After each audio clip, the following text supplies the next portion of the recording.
राहुल गांधी का हाथ नक्सलवादियों के साथ, भारत जोड़ो यात्रा का मिशन एक्सपोज, मालेगांव से नेपाल तक कांग्रेस की साजिश।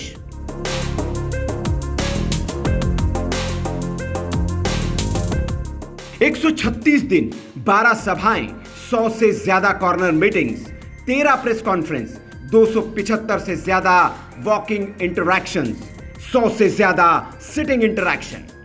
जी हां, 7 सितंबर 2022 को कन्याकुमारी से शुरू हुई राहुल गांधी की भारत जोड़ो यात्रा 30 जनवरी 2023 को श्रीनगर तक चली। लेकिन अब सवाल है कि जिसे कांग्रेस एक बड़ी मुहिम बताते नहीं थकती थी, विपक्ष पीठ थपथपाते नहीं थकता था, राहुल गांधी अपने नेतृत्व की वाहवाही करते नहीं रुकते थे, क्या वो भारत जोड़ो यात्रा देश के लिए सबसे बड़ा खतरा थी? क्या भारतीय लोकतंत्र के साथ खिलवाड़ किया गया है? जी हां, यह सवाल इसलिए क्योंकि भारत जोड़ो यात्रा से अर्बन नक्सल का नाम जुड़ गया है। अर्बन नक्सल मतलब शहरी नक्सल नेटवर्क, जो देश की वो जटिल समस्या है जो भारत की लोकतांत्रिक व्यवस्था को भीतर ही भीतर खोखला कर रही है। अर्बन नक्सल शहर में रहते हुए नक्सलियों की ओर से किए गए कुकर्मों पर पर्दा डालने या उसे जायज ठहराने की एक बौद्धिक कोशिश करते हैं। जिस नक्सलवाद के रोकथाम के लिए गृहमंत्री अमित शाह ने मार्च 2026 तक देश को नक्सल मुक्त कराने के मिशन पर लगे हैं, जहां अमित शाह का लगातार नक्सल प्रभावित इलाकों में दौरा होता रहता है, यानी एक तरफ भारत सरकार नक्सली मुक्त भारत के लिए काम कर रही है, तो एक कांग्रेस पर इनके साथ सांठगांठ के दावों ने भारतीय राजनीतिज्ञों को हिलाकर रख दिया है।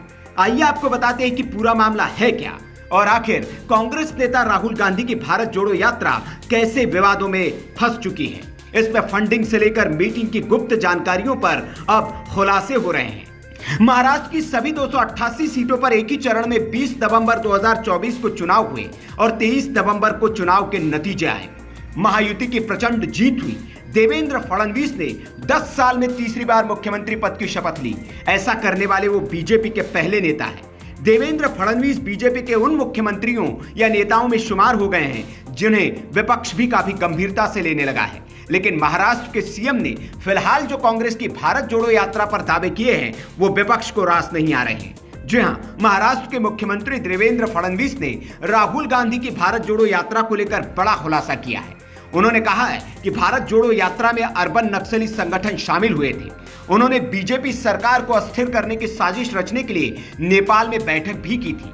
जी हां, ये दावे और खुलासे भारतीय राजनीति में भूचाल लाने वाले हैं। सीएम देवेंद्र फडणवीस यही नहीं रुके, उन्होंने आगे कहा, इस यात्रा में अर्बन नक्सल संगठन शामिल थे जो संविधान की बात तो करते हैं लेकिन उसे मानते नहीं। ये संगठन देश में अराजकता और संस्थाओं के प्रति अविश्वास पैदा करना चाहते हैं। फडणवीस ने यह भी खुलासा किया कि राज्य के आतंकवाद विरोधी दस्ते यानी कि एटीएस ने हाल ही में हुए विधानसभा चुनाव में आतंक फंडिंग की जांच कर रही थी। उन्होंने कहा कि भारतीय चुनाव में विदेशी हस्तक्षेप के सबूत मिले हैं। मुख्यमंत्री ने नासिक जिले के मालेगांव में चल रही एक जांच का हवाला देते हुए कहा, कुछ युवाओं ने पुलिस से शिकायत की थी कि उनके नाम पर 114 करोड़ रुपए की बेनामी राशि जमा की गई है। आरोपी सिराज मोहम्मद ने 14 व्यक्तियों के आधार और पैन कार्ड का उपयोग करके 14 बैंक खाते खोले और इन खातों में राशि जमा की।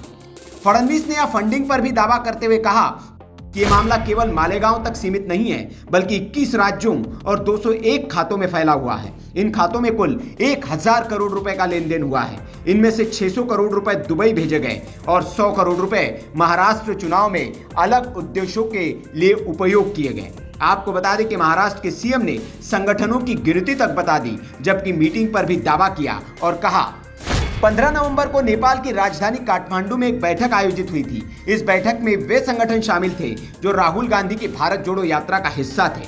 बैठक में ईवीएम के विरोध और महाराष्ट्र तथा बीजेपी शासित राज्यों के बैलेट पेपर की मांग की चर्चा हुई। भारत जोड़ो यात्रा में शामिल 180 संगठनों में से 40 को कांग्रेस एनसीपी सरकार के दौरान फ्रंटल संगठन घोषित किया गया था। ये संगठन हाल ही में महाराष्ट्र चुनाव में महाविकास अघाड़ी एमवीए के लिए प्रचार कर रहे थे। जी हां, अब यहाँ खास ध्यान देने वाली बात यह है कि फडणवीस ने यह दावा ऐसे वक्त में किया है जब मोदी सरकार ने शहरी नक्सलवाद से निपटने के लिए विशेष सार्वजनिक सुरक्षा अधिनियम 2024 महाराष्ट्र विधानसभा में पेश किया है।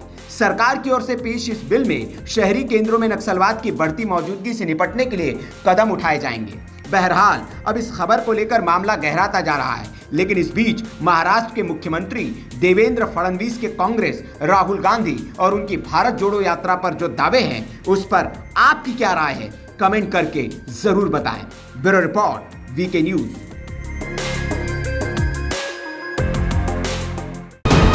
वीके न्यूज, राष्ट्र के नाम।